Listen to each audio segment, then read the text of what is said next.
तो भाई कैसे हो आप सब। आज अपना ब्रह्मचर्य रहेगा 62वां दिन और आज भी मैं आपके लिए काफ़ी अच्छा टॉपिक लेकर आया हूँ। स्वप्न दोष से रिलेटेड है आज का टॉपिक हमारा। और उसके बाद मैं आपको बताऊंगा आइस बात के फायदे और कुछ एक्सरसाइज भी बताऊंगा जिससे कि आप अपना स्टेमिना बिल्ड कर सकते हो। और लास्ट में मैंने अपनी बॉडी कंडीशन भी दिखाई दी, क्योंकि इस साल का आखिरी हफ्ता चल रहा है। हफ्ता भी क्या, आखिरी 2 दिन रह गए हैं। तो मतलब मैंने कहा था स्टार्टिंग में कि मैं जो साल का आखिरी हफ्ता है पूरा मतलब अपने आप को जितना मेरे से हार्ड वर्कआउट होगा उतना ज़्यादा से ज़्यादा डे बाय डे करता रहूँगा। मतलब अपनी साल भर की पूरी स्ट्रेस इस हफ्ते में ख़त्म कर देनी है। इस हफ्ते में क्या हो भी चुकी है, बस लास्ट के 2 दिन रह गए और कल का वर्कआउट भी आपको बहुत ही अच्छा देखने को मिलेगा मेरा। तो चलो सबसे पहले हम अपना पहला टॉपिक स्टार्ट करते हैं स्वप्न दोष के बारे में। तो ये जो टॉपिक है ये मैंने एक आर्टिकल में से पढ़ा था जिसमें कि आयुर्वेदा उपचार बता रखे हैं। अगर किसी को स्वप्न दोष जैसी बीमारी है तो ये किस वजह से होती है और किस तरीके से ये स्वप्न दोष से बीमारी में कन्वर्ट हो जाती है, वो सारी चीज़ें इस आर्टिकल में बता रखी है। सबसे पहले मैं आपको बताऊंगा कि इसके होने के कारण क्या क्या है, फिर उसके बाद हम बात करेंगे इसके आयुर्वेदा उपचार के। तो सबसे पहले जान लेते हैं कि होता किस वजह से है। तो इसमें लिखा हुआ है कि रात को सोते समय कभी कभी कामोत्तेजना या गर्मी के कारण स्वप्न दोष हो जाता है, लेकिन जब यह रोज डेली आपके होने लग जाए तो समझ जाना कि यह बीमारी में कन्वर्ट हो चुका है और आप दिन पर दिन बहुत ही ज़्यादा कमज़ोर होते जाओगे। फिर इसमें अगली बता रखे कि ये होने के कारण क्या क्या है। तो सबसे पहला इसमें कारण बता रखा है कि अश्लील वीडियो देखना। दूसरी चीज़ इसमें बता रखा है कि कामुक विचारधाराएं रखना। तो इस वजह से अगर ये 2 चीज़ आप छोड़ दोगे तो आपको ये चीज़ होनी बिल्कुल ही बंद हो जाएगी। अब इसमें कुछ आयुर्वेदा उपचार भी बता रखे हैं जो कि आप अगर इनमें से किसी भी एक को फॉलो करते हो तो आपको 100% रिजल्ट देखने को मिलेगा। मैं 100% क्यों कह रहा हूँ, क्योंकि जो राजीव दीक्षित जी की स्वदेशी चिकित्सा बुक है उसमें भी मैंने ये सारी चीज़ें उपचार पढ़े हैं। और जो मैं अभी कुछ दिन पहले किताब पढ़ रहा था ब्रह्मचर्य ही जीवन है, उसमें भी मैंने इससे रिलेटेड कुछ टॉपिक पढ़े थे जिसमें कि यही सारे उपचार बताए हुए थे। तो इसमें से उन्होंने 5-6 पॉइंट ऐसे बता रखे हैं जो कि मतलब जिनका रिजल्ट जल्दी मिलता है। तो सबसे पहला आपको क्या करना है, अगर आपके इस तरीके की कोई बीमारी है तो आपको रात में सोने से पहले एक तांबे का लोटा लेना है, उसमें पानी रख देना है और वही पानी आपको सुबह उठकर पीना है। इससे क्या होगा कि जो तांबा होता है वो तब आप तांबे का पानी पीते हो तो आपकी बॉडी क्या है वो मतलब ठंडी हो जाती है। जो आपके अंदर की बॉडी में गर्मी होती है वो शांत हो जाती है और बॉडी शांत रहेगी तो आपका मन भी शांत हो जाएगा और आपको ये जो स्वप्न दोष जैसी बीमारी है इससे छुटकारा मिलेगा। तो ये सबसे पहला स्टेप है। अगर आप ये नहीं कर पाते हो तो दूसरा इसमें बता रखा है फिर शहद के साथ केला मिलाकर खाने से इस रोग में आराम मिलता है। मतलब कि आपको एक देसी शहद लेना है, ये डाबर का ये कोई केमिस्ट से मत लाना, जो असली प्योर शहद होता है वो लेना है आपको। और आपको डेली उसे शहद को मिलाकर इसे सुबह या शाम आप कभी भी मतलब शाम को 6 बजे के बाद नहीं खाना, क्योंकि शाम को 6 बजे के बाद केला खाना हमारी आयुर्वेदा में नहीं बताया हुआ। तो इस वजह से इसे या तो आप सुबह भी खा सकते हो या फिर शाम को मतलब 4 बजे के आसपास आप अगर शहद और केला एक साथ खाओगे तो आपको ये जो बीमारी है वो बिल्कुल आपकी खत्म हो जाएगी। दूसरी चीज इसमें फिर बता रखा है कि पका केला धागे वाली मिश्री के साथ खाने से भी स्वप्न दोष जैसी बीमारी दूर हो जाती है। चौथी आपको बता रखा है कि जो गुलकंद होती है उसे अगर गाय के दूध के साथ मिलाकर पीने से भी यह बीमारी आपकी दूर हो जाती है। फिर इसमें 5वीं जो बता रखी है वो है कि मुलहट्टी आती है, मुलहट्टी का चूर्ण लेना आपको शहद और गाय के घी के साथ मिलाकर खाने से भी यह बीमारी आपकी दूर हो जाती है। फिर इस बाद एक एडवाइस दे रखी है इन्होंने कि आपको विषय वासना से दूर रहना है और हमेशा खुश रहना है। और तीसरी चीज आपको हमेशा वर्कआउट करना है डेली। वर्कआउट में आप नॉर्मली कुछ भी मतलब जिम भी जा सकते हो या फिर अपना योगा वगैरह भी कर सकते हो। अगर आप ये 3 चीज डेली करोगे इन उपचारों के साथ तो आपका ये जो स्वप्न दोष जैसी बीमारी है वो बिल्कुल ही दूर हो जाएगी। तो भाई आई होप आपको आज का ये वाला टॉपिक काफ़ी अच्छा लगा होगा और आपके लिए काफ़ी हेल्पफुल भी रहेगा ये, अगर आपको इस तरीके की कोई बीमारी है तो। और अब चलो, अब मैं आइस बात के आपको कुछ फ़ायदे बता दूँ। तो आइस बात लेने के फ़ायदे आपको जब ही मिलेंगे जब आप एक अच्छा वर्कआउट करते हो, क्योंकि ज़्यादातर आइस बात स्पोर्ट्स पर्सन ही लेते हैं अपनी मसल्स रिकवरी करने के लिए। तो इसलिए आइस बात लेने से पहले आपको एक अच्छा वर्कआउट करना बहुत ही ज़्यादा ज़रूरी है। अगर आप एक स्पोर्ट्स पर्सन नहीं हो तो आप आइस बात नहीं ले सकते, और मतलब लोगे तो फिर वही है कि तबीयत ख़राब हो जाएगी, क्योंकि आपको जो माइंड है आपका उस पर आपका कंट्रोल नहीं होगा।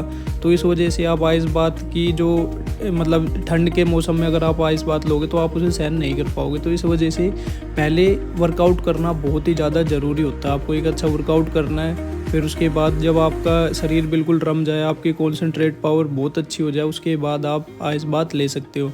तो चलो, सबसे पहले मैं अपना आपको मॉर्निंग रूटीन बताता हूँ। तो सबसे पहले मैं सुबह जल्दी उठ गया था हर रोज़ की तरह, और फिर उठते ही अपना डेली रूटीन फॉलो करा, जैसे कि उठते गर्म पानी पीना, फिर उसके बाद में अपना प्री वर्कआउट मील में सेब और केले खाने, फिर उसके बाद मैं निकल गया था भाई रोड रनिंग के लिए। और आज 1 घंटे हमने नॉन स्टॉप रनिंग करी थी, और रनिंग करते ही मैं पहुंच गया था सीधा जिम में।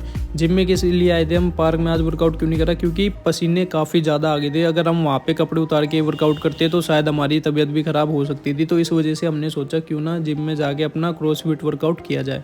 तो जिम में आते ही सबसे पहले हमने लगाए थे वही 500 सपाटे, जिसमें कि हनुमान दंड भी मिक्स थे और अपना नॉर्मल सपाटे भी उसमें ऐड थे, मतलब मिक्स करे थे सारी की सारी हमने एक्सरसाइज। फिर उसके बाद हमने लेग्स का वर्कआउट करा था। लेग्स के वर्कआउट में हमने नॉर्मली स्क्वाट्स लगाए। शोल्डर के वर्कआउट में हमने डंबल प्रेस करे थे, और फिर बाइसेप्स के थोड़ा सा वर्कआउट करा था, जैसे कि डंबल कर्ल और अपना केबल से। फिर इसके बाद लास्ट में हमने करी थी एब्स की वर्कआउट। फिर उसके बाद हमारा जो वर्कआउट है ये बिल्कुल हो गया था ख़त्म। लेकिन उसमें सारी क्लिप ना दिखा के मैंने खाली आपको 2 ही दिखाई है, जिसमें कि मैंने थोड़ा सा एडवांस करा, जैसे कि एक तो ये मिक्स सपाटे जो हमने लगाए थे, और दूसरा एक स्क्वाट्स का सेट है जो कि मैंने मतलब कॉम्बिनेशन लिया था 3 पार्ट, जो हमारी लेग होती है उसके 3 पार्ट को एक ही बारी में ट्रेन करने के लिए। तो ये हो गया था फिर हमारा लेग का वर्कआउट अभी स्टार्ट। और लेग के वर्कआउट में देखो, जो लाइट वेट जितना आप करोगे ना उतना आपके लिए अच्छा रहता है। आपको हैवी वेट से कोई भी मतलब नहीं है, आपको बस रैपिटेशन ज़्यादा से ज़्यादा निकालनी है। अब ये जो मैं कर रहा था ना, ये 10-10 की रैपिटेशन निकाल रहा था मैं, लेकिन 10 जैसे अभी आपको फ्रंट दिख रहा है कि मैं फ्रंट पे वेट रख के मार रहा हूँ। फिर उसके बाद बैक में हल्के से पैर मतलब वाइड करें। फिर उसके बाद स्क्वाट्स लगाइए, इसके भी मैंने 10 रैपिटेशन निकाले, और फिर इसी में ही सुमो ऐड कर देंगे। तो ये 3 पार्ट की जब आपके मतलब 10-10-10 30 टोटल आपके 30 रैपिटेशन हो जाएंगे तो आपका एक सेट माना जाएगा। और यही सेट मैंने पूरे 4 लिए थे।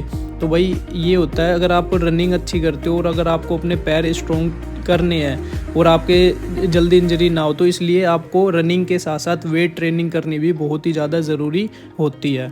तो इस वजह से भाई कोशिश करो कि हमेशा जब भी आप रनिंग करते हो या कुछ भी क्रॉसफिट वर्कआउट करते हो तो आपको उसके साथ साथ वेट ट्रेनिंग करनी बहुत ही ज़्यादा ज़रूरी है।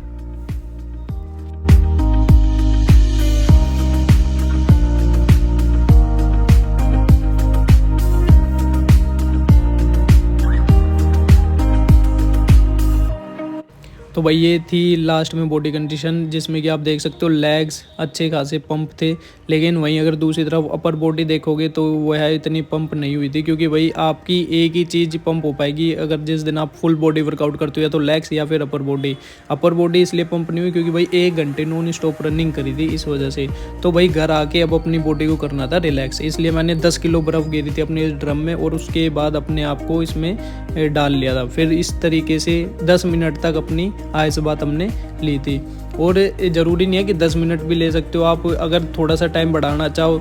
बाकी 15 मिनट से ज़्यादा नहीं कर सकते, अगर 15 मिनट से कम ही रखना अपने आप को पानी के अंदर। तो चलो अब आइस बात के फ़ायदे गिनवाता हूँ मैं आपको। तो आप वर्कआउट के बाद जो आपको थकान होती है ना काफ़ी ज़्यादा, तो वो अगर आप आइस बात लेते हो तो वो थकान आपकी बिल्कुल दूर हो जाती है। दूसरी चीज़, आपका जो कॉन्सेंट्रेट पावर है वो बहुत ज़्यादा मजबूत हो जाती है, और आपके माइंड के ऊपर काफ़ी कंट्रोल हो जाता है। विल पावर आपकी बूस्ट होती है, जिसे आत्मशक्ति बोलते हैं। और वर्कआउट करते वक्त काफ़ी लोगों को इंजरी हो जाती है छोटी मोटी, जो कि पता नहीं चलती। अगर वो आइस बात लेते हैं तो वो छोटी मोटी इंजरी भी इससे सही कर सकते हैं अपनी। मतलब एक तरीके से ये लगा लो कि रिकवरी के लिए काफ़ी अच्छा सोर्स है आइस थेरेपी। तो अब मैं बताता हूँ आपको ये लेनी कैसे है। तो आपको इस तरीके से एक ड्रम लेना है। ये हालांकि मेरा ड्रम है, ये तो काफ़ी छोटा है, तो इस वजह से भाई अगर आपको थोड़ा इससे बड़ा मिल जाए ड्रम तो काफ़ी अच्छी बात है। और मेरी अभी इतनी हैसियत या औकात नहीं है कि मैं एक स्विमिंग पूल अपना ले सकूँ। अगर आपके आसपास स्विमिंग पूल या कुछ ऐसी ट्यूबवेल जैसी चीज़ें हैं तो आप उसमें भी बर्फ़ डाल के आइस थेरेपी कर सकते हो। तो इस तरीके से अपना छोटा सा एक ड्रम लेना है और ड्रम लेने के बाद अपनी गले तक बॉडी को अंदर डाल के रखना है 10 मिनट तक, और उसमें बर्फ़ आप अपने हिसाब से डाल सकते हो। मतलब टेम्परेचर ये देख लेना ज़्यादा माइनस में ना जाए, अपना नॉर्मली रहे। और फिर आप इस तरीके से अपने आप को उसमें 10 मिनट तक होल्ड कर सकते हो। और यहाँ पे साथ ही मेरे भी भाई 10 मिनट कंप्लीट हो गए थे अपने, और 10 मिनट पूरे होने के बाद ये मैं कुछ करने की कोशिश कर रहा था लेकिन हो नहीं पा रहा था वो। फिर मैं उसके बाद चला गया अपना कमरे में, और कमरे में जाके मैंने कर दिया था अपना फ़ैन ऑन पूरी फुल स्पीड में। और फुल स्पीड पे करने के बाद फिर मैं उसके नीचे बैठ गया फ़ैन के नीचे, और भाई अपने आप को मतलब बिल्कुल मैंने अपने माइंड पे इतना कंट्रोल करा, अपने शरीर को बिल्कुल भी यह महसूस नहीं होने दिया कि सर्दी हो रही है। और 10 मिनट तक मैं अपना मेडिटेशन अवस्था में बैठा रहा। ये कोई पागलपंती नहीं होती कि नहा के सीधा जाके पंखे के नीचे बैठ जाओ, बल्कि इसका भाई काफ़ी ज़्यादा फ़ायदा देखने को मिलता है। सबसे पहले तो यही है कि आपका ना आपके माइंड के ऊपर काफ़ी ज़्यादा कंट्रोल हो जाता है। और ये लगा लो कि ये जैसे स्वप्न दोष और नाइटफॉल जैसी समस्या बोलते हैं ना, आप थोड़े दिन ये करके देखो, और आपका जैसे जैसे आपके माइंड पर कंट्रोल होता रहेगा और वैसे वैसे ही आप इन चीज़ों से बचते रहोगे। तो भाई आज की वीडियो में इतना ही, मिलते हैं कल एक और अपनी नई वीडियो में। जब तक के लिए जय हिंद, जय भारत, जय श्री राम।